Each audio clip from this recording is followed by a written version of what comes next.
Dr. Mike DeBoer, BFR training expert, here to answer a common question.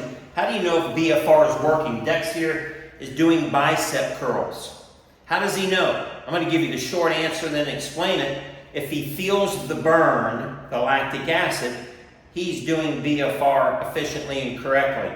Okay? Now, when you used to exercise, you go for a walk, you don't feel the burn. But what happens if you run up and down the stairs, or you get on the treadmill and you increase the incline, you feel the burn? That's the goal of cardio exercise, to create hypoxia.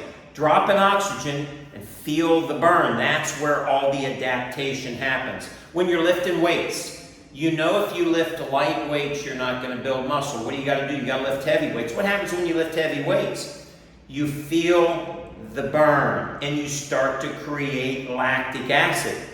So Dex here is doing bicep curls.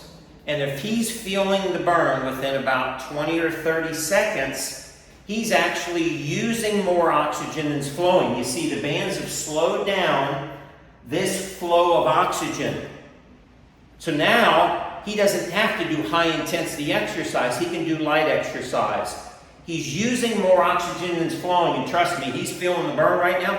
There's less oxygen coming in than he's using. It's like he's lifting heavy weights or running up and down the steps, and he's getting the burn. Why is it so important? Because when you fatigue your slow twitch muscles aerobically, deep into hypoxia, you get endurance benefits. When you fatigue your fast twitch muscles, like he's working right now, you create lactic acid, and then you get growth hormone, and you get strength and muscle changes. So the goal of BFR, feel the burn.